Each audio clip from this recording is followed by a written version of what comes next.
इसी के साथ पैनल को अब इंट्रोड्यूस करने का वक्त। सीएनबीसी आवाज का वो पैनल जो वेडनेसडे के दिन हम सबकी मदद कर रहा होगा। लाइए टॉप कॉल्स का स्टिंग डायरेक्टर साहब प्ले आउट करें। सचिन के पास चलते हैं। Sachin, good morning. आज का प्रेफर्ड पिक। गुड मॉर्निंग अनुज जी, गुड मॉर्निंग आशीष जी। मुझे लग रहा है यहाँ पर ऑटोज पे ही ध्यान देना है। इनफैक्ट मेरे जो पहले दो प्रेफर्ड पिक्स थे वो ऑलरेडी कवर हो चुके हैं, Eicher Motors and Bajaj auto. But मुझे लग रहा है यहाँ पर टाटा मोटर्स पैसेंजर व्हीकल में भी जिस तरीके से एक ट्रेंड चेंज हुई है, एक higher top higher bottom sequence यहाँ पर एस्टैब्लिश हुई है, प्लस एक बुलिश पेंडेंट फॉर्मेशन से कल के सत्र में एक ब्रेकआउट एस्टैब्लिश हुआ है। तो मुझे लग रहा है यहाँ पर मोमेंटम कंटिन्यूड रहेगा। On the higher side expectation यही होगी कि जल्दी ये पर्टिकुलर स्टॉक अपने 200 डे एक्सपोनेंशियल मूविंग एवरेज को भी काट देगा, जो प्लेस्ड है लगभग अराउंड 400 के आसपास, एंड एक काफी कंस्ट्रक्टिव रैली बन सकती है 425 जोन तक की। तो यहाँ पर फ्रेश लॉन्ग पोजीशंस बनाने की सलाह होगी टाटा मोटर्स पैसेंजर व्हीकल के काउंटर में। स्टॉप लॉस आपको यहाँ से 374 पे लगाना है ऑन क्लोजिंग बेसिस। पहला टारगेट होगा अराउंड 400 का, जो मुझे लग रहा है ट्रेडिंग मोमेंटम में हासिल हो जाना चाहिए। बट पोजिशनली ये वेल प्लेस्ड है 425 लेवल को भी छूने के लिए। तो खरीदारी करनी है टाटा मोटर्स पैसेंजर व्हीकल के फ्यूचर्स में। टाटा मोटर्स पैसेंजर व्हीकल्स में खरीदारी करनी है आपको, ये हो गई आपके लिए पिक। अब चलते हैं सचिन जी, गुड मॉर्निंग। आपका ट्रेड कैश में। गुड मॉर्निंग वीरू जी। वीरू जी, यहाँ पर गोदरेज एग्रोवेट में मुझे लग रहा है खरीदारी करनी चाहिए। पिछले 2 हफ्तों से एक वर्टिकल राइज यहाँ पर नजर आया है, एंड ओवरऑल मंथली चार्ट पे एक 6 महीने के बाद एक engulfing bullish kind of structure है। मुझे लग रहा है रिकवरी काफी शानदार है, जिसकी वजह से मोमेंटम मुझे लग रहा है कंटिन्यू रहना चाहिए। थोड़े से डिक्लाइन मिलते भी है तो लगभग अराउंड 585 तक खरीदारी करने की सलाह होगी गोदरेज एग्रोवेट के काउंटर में। स्टॉप लॉस आपको 574 पे लगाना है on closing basis, and positions को 610 के आसपास रिव्यू करना है।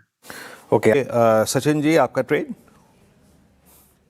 वीरू जी, मुझे लग रहा है यहाँ पर थोड़ा सा ट्रैक्शन नजर आ रहा है सारे ओएनसी काउंटर्स में, एंड वहां पर फर्स्ट प्रेफरेंस होगा आईओसी के काउंटर पे, जहां पर एक बुलिश पेरेंट फॉर्मेशन है 60 मिनट चार्ट पे, जिसका मुझे लग रहा है ब्रेकआउट 178 179 क्लस्टर के ऊपर नजर आना चाहिए। तो यहाँ पर 183 के लक्ष्य के लिए आईओसी के फ्यूचर्स में खरीदारी करने की सलाह होगी। स्टॉप लॉस आपको काफी छोटा लगाना है, लगभग अराउंड 177.30 के आसपास, एंड पोजीशंस को 183 के आसपास रिव्यू करना है।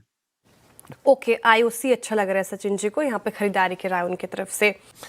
एक बार चलते हैं सचिन जी के पास। Sachin ji, persistent mid cap IT में लोडेड विथ शॉर्ट, और मतलब बहुत शॉर्टिंग हुई थी, और अब ये 200 डिमा वायलेट कर रहा है। और मैं इसलिए प्रश्न पूछ रहा हूँ क्योंकि इसकी ये एक टेंडेंसी है, इसकी आदत है, ये 200 डिमा के नीचे भी एक बड़ा रिवॉर्ड देता है अगर आप शॉर्ट जाए तो। आपको इस प्लेसमेंट में क्या नजर आ रहा है इस वक्त? वीरू जी, इनफैक्ट वीकनेस तो है लगातार यहाँ पर इसके 5 डे एक्सपोनेंशियल मूविंग एवरेज के आसपास ही रिजेक्शन मिल रहा है। आज का भी अगर हम हाई देखें तो ऑलमोस्ट उसी लेवल के आसपास है, 1500 का हर्डल काफी एविडेंट है। एंड नीचे मुझे लग रहा है जो सपोर्ट जो आपने मेंशन किया वो अभी ब्रेक हुआ है, तो मुझे लग रहा है थोड़ी सी यहाँ पर शॉर्ट पोजीशन रिटेन करने में कोई हर्ज नहीं है। ऑन द लोअर साइड हो सकता है कि 5650 तक का एक ड्रॉप नजर आ जाए, बट यहाँ पर फ्रेश शॉर्ट्स अगर आपको डिप्लॉय करने हैं तो स्ट्रिक्टली स्टॉप लॉस 5900 के आसपास ही लगाना चाहिए ऑन क्लोजिंग बेसिस। वीकनेस जरूर है एंड फ्रेश ब्रेकडाउन है, इसलिए मुझे लग रहा है थोड़े से मोमेंटम शॉर्ट्स कंसिडर किए जा सकते हैं। थोड़ा मार्केट अब रेड में आ रहा है, और ध्यान रखिएगा अब ये। सचिन जी, आप क्या पिक कर रहे हैं ऑप्शंस में? शेयर यहाँ पर मुझे लग रहा है रियलिटी स्पेस में थोड़ी सी वीकनेस है, मूव्स जल्दी फिजल आउट हो रहे हैं। तो यहाँ पर डीएलएफ का 680 का पुट ऑप्शन खरीदारी करने की सलाह होगी, जो लगभग अराउंड 20 के आसपास फिलहाल ट्रेंड हो रहा है। स्टॉप लॉस लगभग अराउंड 16.50 पे लगाना है, एंड पोजीशंस को 40 रेंज के आसपास रिव्यू करना है। DLF 680 पुट याद रखिएगा। और सचिन जी, ट्रेड कुछ मिला है आपको? क्या है, क्या पिक कर रहे हैं आप? वीरू जी, आई थिंक मारुति का जिक्र नहीं हुआ है, एंड वहां पर मुझे लग रहा है एक अच्छे कंसोलिडेशन के बाद अप मूव ट्रिगर हो सकती है। 15,350 के आसपास का एक हर्डल है, मुझे लग रहा है वो हर्डल जरूर पार होगा।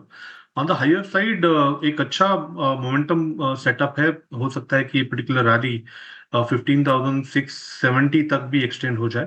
तो यहाँ पर मारुति के फ्यूचर्स में फ्रेश लॉन्ग पोजीशंस ऐड करने की सलाह होगी। स्टॉप लॉस आपको 15,190 पे लगाना है on closing basis, and positions को रिव्यू करना है लगभग अराउंड 15,670 के नजदीक। राइट, मारुति डेज हाई पर थोड़ी देर पहले चर्चा भी हो रही थी और सचिन जी के रडार पर भी आया। ऑटो एज अ स्पेस माफ कीजिएगा, क्लियरली आज फोकस में 1.5% की तेजी के साथ ये कर रहा है कारोबार। पूरा इंडेक्स पूरे मार्केट में देखें तो अभी फोकस ऑटोज पर ही है। और प्रशांत जी और आशीष जी हमारे साथ अगले शो में कंटिन्यू करेंगे। राजेश जी, मानस जी, सचिन जी, धर्मेश जी, कविता जी, आप सबका बहुत बहुत शुक्रिया। श्रेया, आप भी ब्रेक लीजिए। ब्यूरो में लौट रहे हैं 10 कदम ट्रेड्स।